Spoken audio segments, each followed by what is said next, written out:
The night ocean in March 1943 was black, violent, and endless.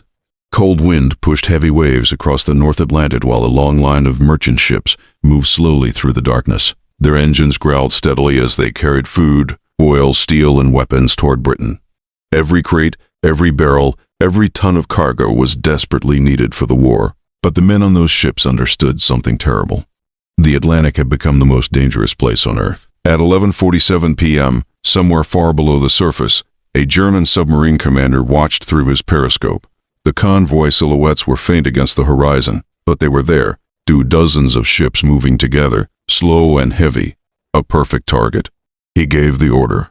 Moments later, a torpedo cut silently through the freezing water. On the merchant ship in the convoy center, most sailors were asleep.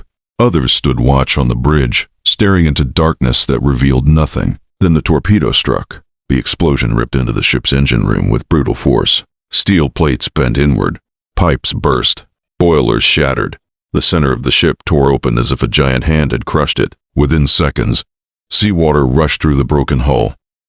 Men who had been sleeping in their bunks were suddenly underwater, trapped in darkness as freezing Atlantic water flooded the compartments. Others were thrown across the deck by the blast. Fire burst from shattered machinery. Burning fuel spread across the surface of the ocean.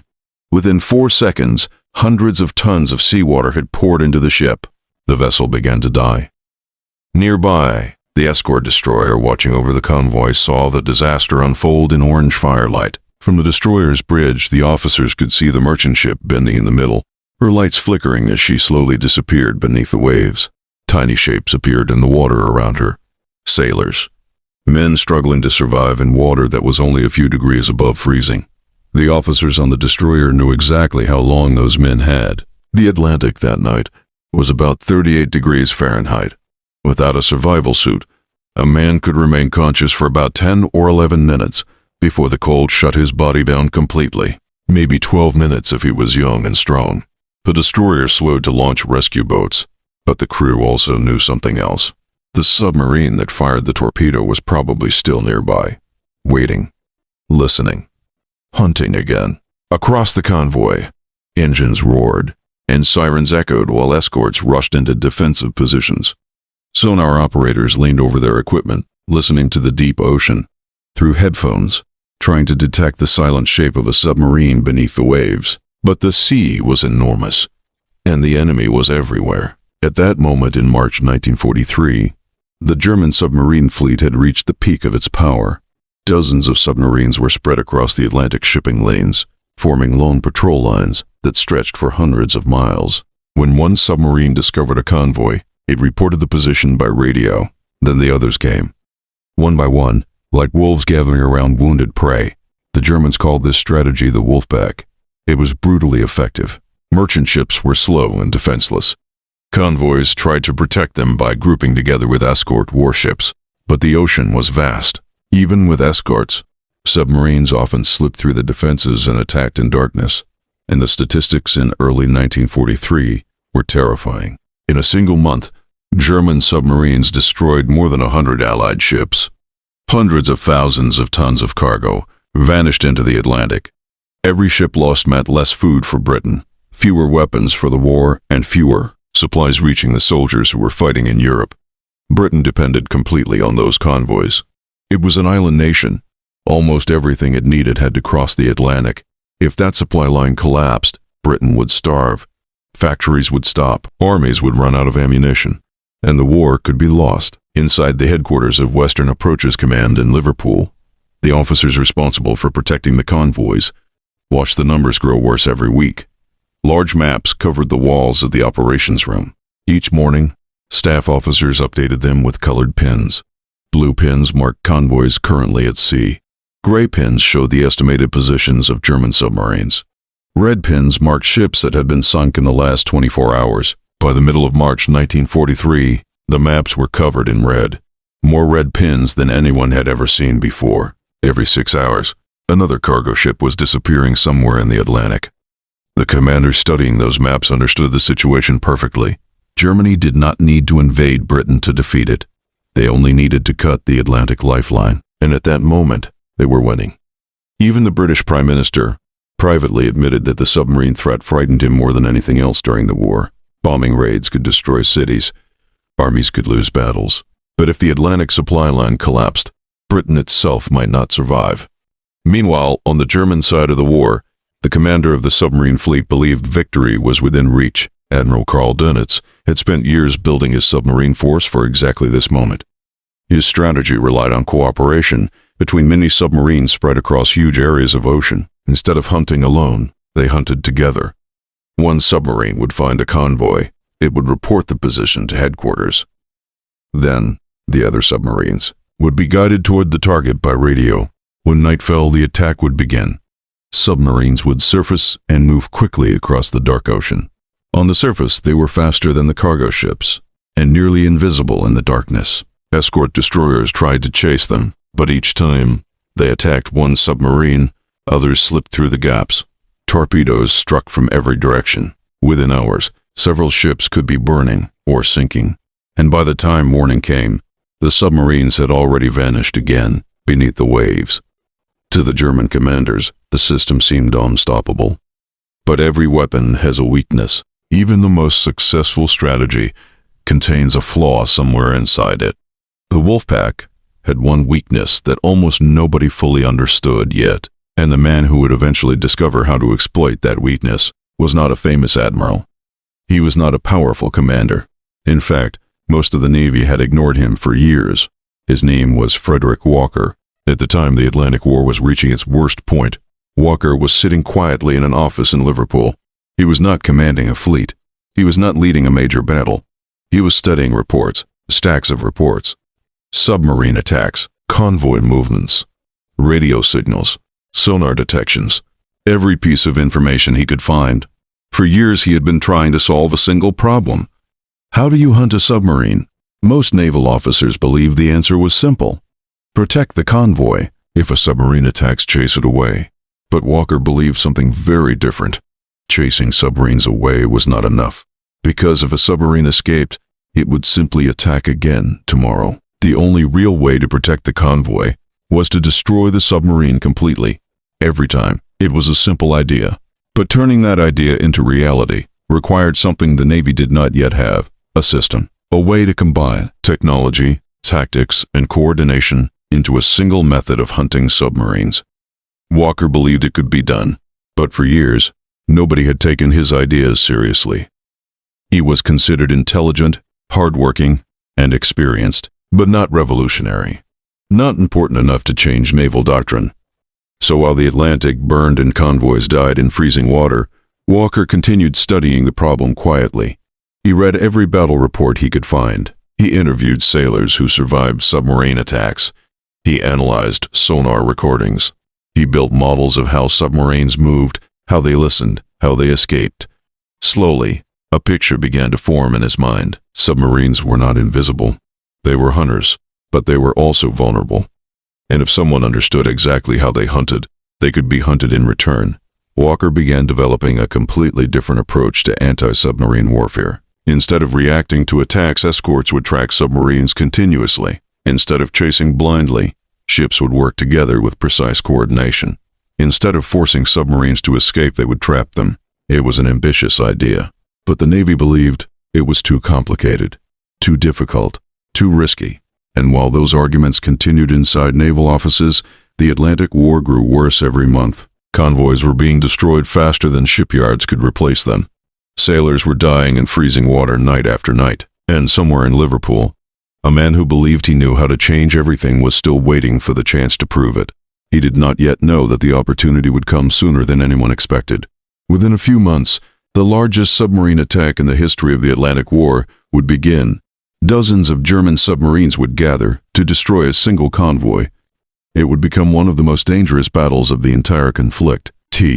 And when that battle began, Frederic Walker's ideas would finally face their first real test, because the hunters of the Atlantic were about to discover something they had never faced before. Someone had started hunting them back. When Frederic Walker studied the Atlantic War, he saw something other commanders had missed. Most naval officers believed submarines were almost impossible to destroy. The ocean was enormous. A submarine could disappear beneath thousands of feet of water. Once it escaped the first attack, it usually survived. Escort ships had one main job: protect the convoy.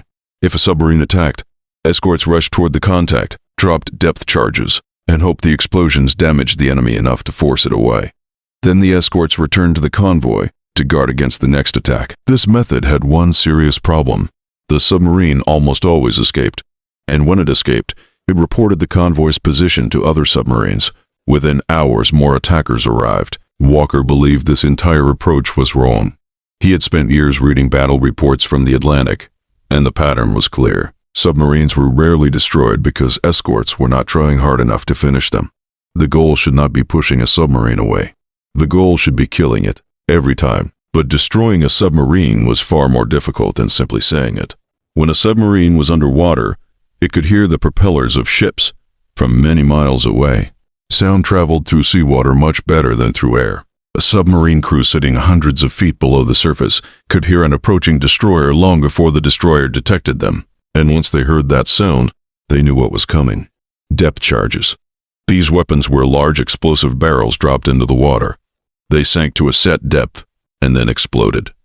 The blast could shake a submarine's hull or damage its machinery, but a submarine commander had time to react. The moment he heard the destroyer accelerating toward him, he turned the submarine sharply, changed depth, and moved away from the predicted attack point. When the depth charges exploded, they often detonated in empty water. The submarine survived. Walker understood something important about this problem. The submarine was escaping because it knew when the attack was coming. So what if the submarine never heard the attack at all? That idea became the foundation of the system Walker began developing. Instead of one ship attacking loudly and quickly, two ships would work together. The first ship would maintain constant sonar contact with the submarine. The ship moved slowly and quietly, keeping track of the submarine's exact position beneath the water. Meanwhile, a second ship approached from a different direction. Slow, silent. The submarine commander could hear the first ship above him, but he would not hear the second one approaching from the side. At the right moment, the second ship would drop a carefully calculated pattern of depth charges directly over the submarine. The explosions would trap it before it had time to escape. Walker called this method the creeping attack. It required patience and coordination between ships. But in training exercises, the results were impressive. Submarines that normally escaped were suddenly being destroyed. Walker believed this method could transform the entire Atlantic War. But tactics alone were not enough. The real challenge was finding submarines before they attacked. For years, this had been almost impossible. Submarines communicated with their headquarters using radio transmissions. These transmissions allowed the German command to coordinate Wolfpack attacks across hundreds of miles of ocean. But radio signals had a hidden weakness. Every radio transmission revealed the direction it came from. The challenge was measuring that direction quickly enough. Older radio direction finding equipment could locate signals, but it took time. Operators had to rotate antennas and calculate bearings manually. By the time they finished, the submarine had already disappeared. But during the war, new technology was changing that. A new system called high-frequency direction finding, often shortened to HFDF, could determine the direction of a radio transmission almost instantly. Instead of rotating antennas, the system used multiple aerials and an electronic display that showed the signal's direction the moment it began. If 2 or 3 ships received the same transmission, they could compare their bearings. Where the lines crossed on the map, the submarine was located. Suddenly, every German radio transmission became dangerous. The Wolfpack system required constant communication. Submarines reported convoy positions, received instructions, and coordinated attacks with headquarters in occupied France. Each message might last 20 or 30 seconds, and during those seconds, the submarine was announcing its position to anyone equipped with HFDF. Walker immediately understood what this meant. The weapon that made the Wolfpack effective could also become its greatest weakness. If escort ships carried HFDF equipment and monitored the radio spectrum constantly, they could detect submarines long before the enemy reached the convoy. Even better, aircraft could be sent to investigate those positions. Long-range patrol planes flying over the Atlantic had recently received a powerful new tool of their own, radar. Early radar sets had limited range and accuracy, but by 1943, a new type of radar, operating at much shorter wavelengths, had entered service. This radar could detect small objects on the ocean's surface at night or in fog, including submarines. German submarine crews believed darkness protected them. They often surfaced at night to recharge batteries and move quickly across the water, but radar could see them, even when human eyes could not. Walker's system was slowly taking shape. HFDF would locate submarines when they transmitted. Radar would detect them on the surface. Sonar would track them underwater, and the creeping attack would destroy them once they were found. Individually, each technology was useful, but together they could become something far more powerful, a complete hunting system. For a long time, the Navy hesitated to adopt these ideas fully. Commanders worried about coordination problems, equipment shortages, and the difficulty of training crews. But by late 1942, the losses in the Atlantic were so severe that the Navy began reconsidering. Something had to change. Walker was given command of a special group of escort ships designed not just to defend convoys but to hunt submarines aggressively. This new formation was called a support group. Unlike traditional escorts, support groups were not tied to a specific convoy. Their job was simple: find submarines, destroy them. Walker took command of Support Group 2, a small force of escort ships that would soon become one of the most successful anti-submarine units in the war. The flagship of the group was a warship called Starling. Her crew was carefully trained. Walker personally supervised exercises for sonar operators, radar crews, and radio specialists. Every sailor needed to understand how the entire system worked. They practiced the creeping attack again and again until the ships could perform the maneuver almost automatically. Communication between ships improved as well. A new tactical radio network allowed captains to speak directly to each other, instead of using slower signal lamps or coded messages. During training, the system worked beautifully. Submarines playing the role of enemy targets found themselves trapped by coordinated attacks they could not escape. But exercises were not war. The real Atlantic was far more dangerous. Storms could disrupt sonar. Radio signals could be lost. Submarines would fight back. Still, Walker believed his system would work. He had spent years studying the problem, and the evidence convinced him that submarines were not invincible. They were simply fighting an enemy that had not yet learned how to hunt them properly. That moment was approaching. By early 1943, the Atlantic War was reaching a critical stage. German submarines were sinking ships faster than the Allies could replace them. Convoys were being attacked repeatedly. Morale among merchant sailors was falling, and the German submarine command believed final victory might be near. That a convoy known as ONS-5 began its journey across the Atlantic. 42 merchant ships, a handful of escorts, and somewhere in the darkness ahead of them dozens of German submarines were already waiting. The Wolfpack was assembling for the largest attack of the war. What the submarine commanders did not know was that the system Frederic Walker had spent years building was about to face its first real test. Because this time, the escorts were no longer simply defending the convoy. This time, they were hunting. And the hunters of the Atlantic were about to discover that the ocean was becoming far more dangerous for them as well. In the final days of April 1943, the convoy known as ONS-5 moved slowly westward across the North Atlantic. 42 merchant ships sailed together through heavy seas and freezing wind. They carried grain, fuel, steel, and machinery, supplies that Britain desperately needed to survive the war. Around them sailed a small group of escort warships, destroyers and corvettes. Their crews were exhausted men who had spent months protecting convoys in one of the most dangerous oceans in the world. But this convoy was heading directly towards something none of them could see yet. Across hundreds of miles of open water, German submarines had formed a patrol line. The Wolfpack was waiting. One of the submarines detected the convoy first. Through hydrophones deep underwater, the German operator heard the distant rumble of dozens of propellers. It sounded like thunder rolling across the ocean. The submarine commander immediately sent a radio message to headquarters in France. Convoy, located, position, transmitted. Within minutes, orders went out across the Atlantic. Every submarine within range was instructed to converge on the convoy. One by one, the hunters began moving toward the same point in the ocean. By the time the convoy approached the danger zone, nearly 70 German submarines were closing in. It was the largest submarine concentration ever assembled against a single convoy during the entire war. Night fell over the Atlantic. Darkness covered the convoy as waves slammed against the hulls of the merchant ships.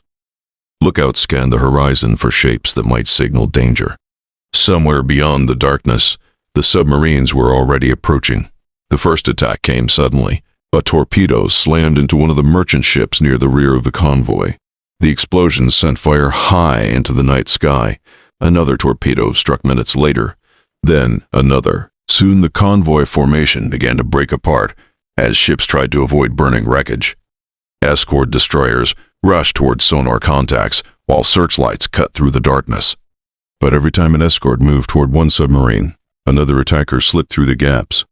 For several days, the convoy fought its way through storms, fog, and constant attacks. Ships burned, others vanished deep beneath the waves. Men struggled in freezing water while rescue boats raced to reach them before the cold shut their bodies down. At German submarine headquarters in France, Admiral Karl Dönitz watched the reports arrive with growing satisfaction. The Wolfpack was working exactly as planned, but something strange began happening during the battle. Submarines were suddenly being attacked far more quickly than expected. Some were detected before they even reached firing position. Others were surprised by escort ships appearing out of darkness and fog. Several submarines were destroyed in rapid succession.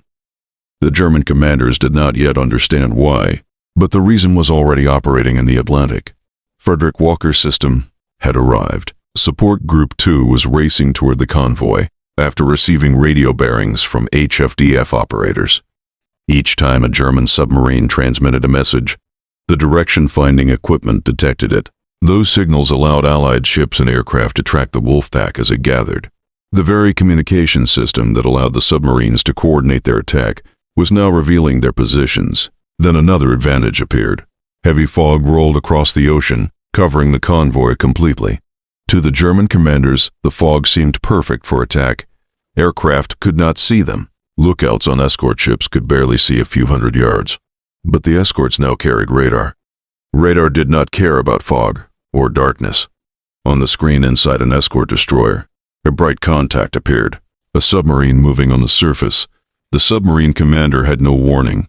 His radar detector could not recognize the new radar frequency being used by Allied ships. He believed the fog protected him. He was wrong. Moments later, the destroyer charged directly toward the contact at high speed. Depth charges exploded across the submarine's paw as it tried to dive. The ocean erupted in white water and thunder. When the explosions ended, oil and debris floated to the surface. Another submarine was gone. Through the night, the pattern repeated. Radar located submarines on the surface. HFDF revealed the direction of radio transmissions. Sonar tracked the submarines once they dived, and then the creeping attack finished them. For the first time in the Atlantic War, submarines were being hunted systematically. The hunters had become the hunted. By the time the battle ended, the convoy had suffered losses. Several merchant ships were destroyed during the attacks, but the Wolfpack had suffered something far worse. Multiple submarines had been sunk. Others were badly damaged and forced to withdraw. For the German command, the results were alarming. Until that moment, submarines had almost always held the advantage. Now something had changed. Admiral Dönitz ordered a careful analysis of the battle reports. His commanders described escort ships that seemed to know exactly where submarines were located. Attacks were arriving with surprising precision. Some submarines were being detected in conditions where they believed they were invisible. The German engineers eventually realized the truth. The Allies had combined several technologies into a single coordinated system. Radio direction finding, new radar equipment, improved sonar tactics, and coordinated attacks by multiple escort ships. It was a completely new way of fighting the submarine war, and the results soon became impossible to ignore. In May 1943, the German submarine fleet suffered catastrophic losses. More than 40 submarines were destroyed in a single month. It was the worst disaster the German submarine force had ever experienced. Submarine commanders began to report that the Atlantic had become extremely dangerous. Exports seemed able to detect them more easily, track them more accurately, and destroy them more reliably. Finally, Admiral Dönitz made a difficult decision. He ordered most of the submarine fleet to withdraw temporarily from the North Atlantic. The Wolfpack strategy that had once threatened to starve Britain was suddenly failing. The turning point of the Battle of the Atlantic had arrived. Convoys continued crossing the ocean. But now the balance of power had shifted. Allied escort ships were no longer just defending the convoys. They were actively hunting submarines across the ocean, and Frederic Walker's methods were spreading rapidly through the fleet. More support groups were formed. More ships received HFDF equipment and radar. More crews were trained in the creeping attack technique. Within months, the Atlantic War looked very different. The number of ships being sunk dropped dramatically. Meanwhile, submarine losses continued to rise. The supply line that connected North America and Britain slowly became secure again. This change made something else possible. Millions of tons of soldiers, equipment, tanks, aircraft, and fuel began moving safely across the Atlantic. Those supplies would eventually support the largest invasion in human history, the invasion of Europe. By the summer of 1944, Allied armies were preparing to land in Normandy. None of it would have been possible if the Atlantic supply line had remained under constant submarine attack. Frederic Walker had played a critical role in securing that ocean highway, but his personal story had a tragic ending. Years of constant stress, long patrols, and heavy responsibility had taken a serious toll on his health. Walker spent months at sea commanding anti-submarine operations. Even when his ships returned to port, he continued training crews, writing reports, and improving tactics. There was almost no time for rest. In July 1944, shortly after returning from another patrol, Walker suddenly collapsed. He had suffered a stroke. 2 days later, at the age of only 47, Frederic Walker died in a naval hospital in Liverpool. The war in Europe still had almost a year left to run. Walker never saw its final victory, but his influence remained everywhere in the Atlantic War. The tactics he developed continued to guide Allied anti-submarine forces. Support groups kept hunting submarines across the ocean, and the convoy system that he helped strengthen continued carrying vital supplies safely across the Atlantic. By the end of the war, hundreds of German submarines had been destroyed. The Wolfpack strategy that once threatened Britain had been defeated. Historians later estimated that Walker's ideas helped save tens of thousands of lives and protected the supply routes that allowed Allied forces to build the armies that eventually liberated Europe. The Atlantic War lasted nearly 6 years. It was the longest continuous military campaign of the entire Second World War. Thousands of ships were lost. Tens of thousands of sailors died in freezing water. But the convoys continued sailing. Because in the end, the hunters who once ruled the Atlantic discovered that someone had learned how to hunt them back, and the system that made that possible began with one officer who refused to accept that submarines were impossible to defeat. Frederic Walker never considered himself a hero. He was simply a naval officer trying to solve a problem. But the solution he created changed